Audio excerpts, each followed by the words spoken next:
Hi, good morning. My name is Kevin Millington, and I'm president of the Empire State Aerosciences Museum here in Glenville, New York. Today is Saturday, June 18th, 2011, and I'm really happy to have a special guest, retired Air Force Colonel Tony Germann. Tony, welcome to the museum.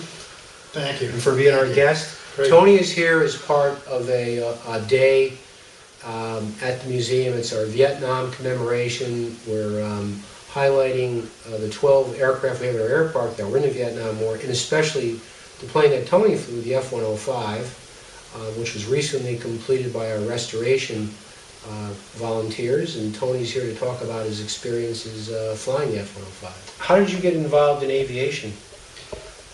Well, I actually got involved in it when I was in college. I was at Florida State University, and I was in the ROTC program because that was a federal land grant school, and so ROTC was mandatory, and I stayed in it for all 4 years. And when I graduated, I had 3 days to get from Tallahassee, Texas, or Tallahassee, Florida, to Del Rio, Texas. So I started pilot training in Del Rio in 1964. Was that Laughlin Air Force Base? Laughlin Air Force Base. That's right, good. And tell us about your training in the Air Force. How long was flying training? Well, flying training is normally right around a year. For me, it took a little longer. I had an accident playing football in the service, and I had my training broken up and then recommenced it, and finally got out in 1966. Okay, so from 64 to 66, you were at Laughlin Air Force Base in Texas? Del Rio, Texas. Yeah, and primary training and advanced training? Primary training there. Advanced training is when you got an aircraft assignment, and then you went to a specific base for that airplane. What did you fly in your training career? T-37s for the first half, and then T-38s for the second half. Oh, that was a real hot rod, I know. Great airplane. Okay. So when you graduated from undergraduate pilot training, then you chose an operational plane? Yes, I went. I actually initially went into KC-135s and was stationed up at Plattsburgh, New York. When did you begin training on the F-105? In early 1967. Okay. I recall that the Vietnam War, America's involvement really started in 1965. Yes, exactly. So by 1967, it was really a massive influx of troops into Southeast Asia, Vietnam, and Thailand. And this, Tony, I did bring the model of the plane you flew. Okay, this is a two-seat F-105G, similar to the one that you're going to dedicate with us. But tell us about the F-105. Well, the F-105, at least to every pilot that's ever flew it, is the Cadillac of all fighter airplanes. When I say fighter airplanes, I'm using that term a little loosely because the F-105 was designed to be a low-level supersonic nuclear delivery vehicle. And it actually has a bomb bay where you see the centerline 650-gallon tank there. That's bolted right over the doors to the bomb bay. And they converted the bomb bay into a fuel cell to give us additional range. And the F-105, when it was originally built, was designed to be, I think its top speed limit was 2.5 Mach. Oh boy, that was I know from history, again, as you said, it was very powerful. It was, in fact, was the largest, most powerful single-engine plane ever manufactured. Yes, yes it was, and the fastest. How many missions did you complete, did you undertake on F-105s? Very similar to what they did during World War II, when the longevity for B-17 pilots, or most bomber pilots, was not very good. And they allowed them, I think, 25 missions. If they completed, they sent them home. And for us, it was 100 missions. If you flew 100 missions over North Vietnam and survived, they sent you home. So my first tour, I finished in 1968, and I finished my 100 missions.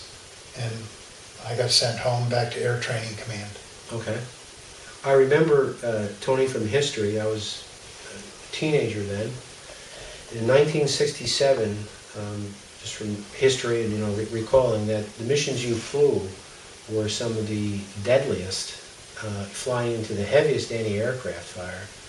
And with the very limited rules of engagement that were imposed on you from Washington, I recall that it was improbable for a pilot to complete a tour in F-105s. Is that accurate?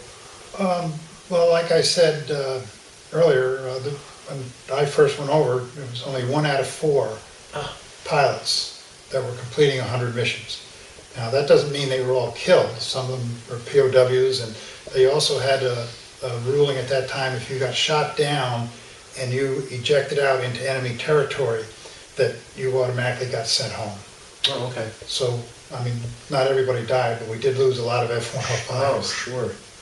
And you completed 2 tours on F-105s? Yes, I completed my first tour in the F-105D, the single-seat strike airplane, and then they were calling for help in 1972 for what they called Linebacker 2, which was the big B-52 bombing program that they had, and they needed Wild Weasel pilots, which Wild Weasels at the time were the F-105. This is the F-105G Wild Weasel, the two-seater. Had the anti-radiation missiles. Yeah. And your job was, what was the job of the Wild Weasel?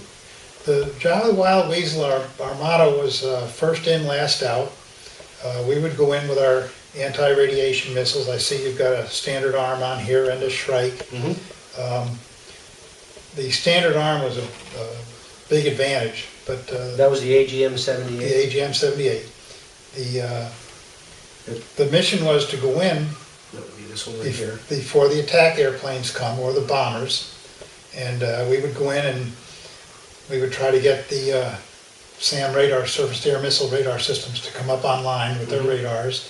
And if they did, these were radar homing missiles, so we could launch a missile towards that radar beam, and it would lock onto that beam, and it would go right back down to where the emitter was for that beam.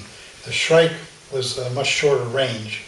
And the Shrike is the AGM-45? The small one, yes. Okay, the first anti-radiation missile? Yeah, and the Shrike had limited range, and it didn't have any memory in it. So if they came up on our radars and we fired a Shrike at them, they would go shut their radars down, and then our missile would just go ballistic and not have a good opportunity to hit them. But it did accomplish the fact that you knocked their radar down, they shut it down. The AGM-78, or the Standard Arm, we could fire from a range of over 60 miles, and it had a memory.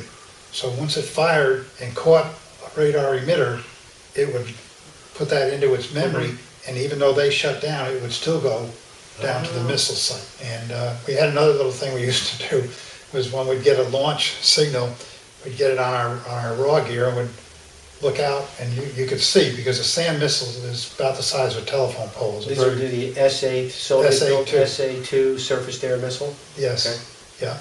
And it could go Mach 4, so it was pretty fast, 4 times the speed of sound. Much time to react, huh? So what we had, if you ever notice on flight suits, they always have a pencil pocket on the sleeve. Mm-hmm. And we used to keep a grease pencil in there. And what you do is you visually acquire the missile being fired, and you put a little grease spot on the canopy, right on the nose of the missile. And then you've got to continue to cross-check, because there might be another missile coming up from this direction, or a MiG jumping you from that direction. Oh, so you couldn't focus in on just one. Very stressful mission. Yeah, so you kind of cross-check, looking around for other airplanes, other missiles, and you keep including this dot that you put on your windshield in your cross-check. And if that missile stays right on that dot, that means that plane's coming at you, or that missile is, and eventually that becomes your primary concern, your primary threat. Mm-hmm. And now you forget about everything else and you start planning evasive maneuvers against that missile. Mm-hmm. Tell us about your most memorable mission. My most memorable mission. I was up in the D model, up over North Vietnam, and I had commenced my bomb run, and they were firing up at me pretty heavy. And I took a hit right on the center line tank where the the 750 pound bombs were. Which would have been right here on this, Yes. this is a fuel tank, but Instead your of bombs fuel would have been right tank, here. 750 Okay. pounders right there. And I took a hit right there, and it knocked off the bomb rack and all the bombs. God. And Didn't detonate the bombs, fortunately. no, but in my film that I have with me to show you, it does show one of the bombs just floundering in the air, smoking. Huh? And they put a hole in the bottom of my plane, right where that fuel tank is I told you about, Mhm. about maybe 4 feet in diameter. And I was losing fuel very rapidly through damaged lines. And so I headed home, and we had airborne tankers all the time, and they used to listen to our combat tactical frequency. So again, would have been, So we're on our way back, and I'm getting ready to eject because I was losing fuel. I could see the gauge going down, and I had put all my maps, stuck them in my flight suit, and I was getting ready to escape and evade once I punched out. And I'm just flying along waiting for the first chug-a-lug of the engine, and I know I'm getting out of it then. And lo and behold, I hear one of the tankers comes up on my tactical frequency because they were monitoring, and he comes up and says, my call sign was Hatchet.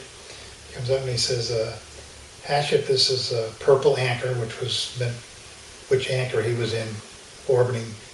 And he said, this is Purple Anchor 14902. And he said, I'm 12 o'clock and I'm starting my 180. So I'm coming back this way and he's coming out here, and he starts his 180-degree turn, and geez, I rolled out right underneath him. He hooks on, refuels, starts refueling me, and when he hit his pumps, which are high-pressure pumps, that further damaged my fuel lines. So, but there was enough residual fuel that it kept my engine running. oh, okay. Well, they have the capability of locking you on manually, which means you can't just disconnect without So it them. kind of towed you home. He towed me all the way Oh home, my God. brought me back to Karat, about a 2.5 hour flight, hooked onto a tanker, brought me down about 50 feet off the runway. He disengaged and flew off to Utapao. I landed and flamed out right on the runway. Oh my God, that was an amazing mission, Tony. That was a fabulous difficult mission, I would say. mission. Most exciting. Utapao was another air base used by the United States Air Force in Thailand. They Yes. have a heavy lift there. Strategic Tank, air bombers yes, and yes. tankers. That was a heck of a story. Yeah, we contacted the crew from the 135. Yeah, we probably brought him a And drink. we brought them, Well, we brought them over to Karat for a weekend. We treated them to a whole weekend. Ah, So they What had a a great story. time. Yeah, that was a good story.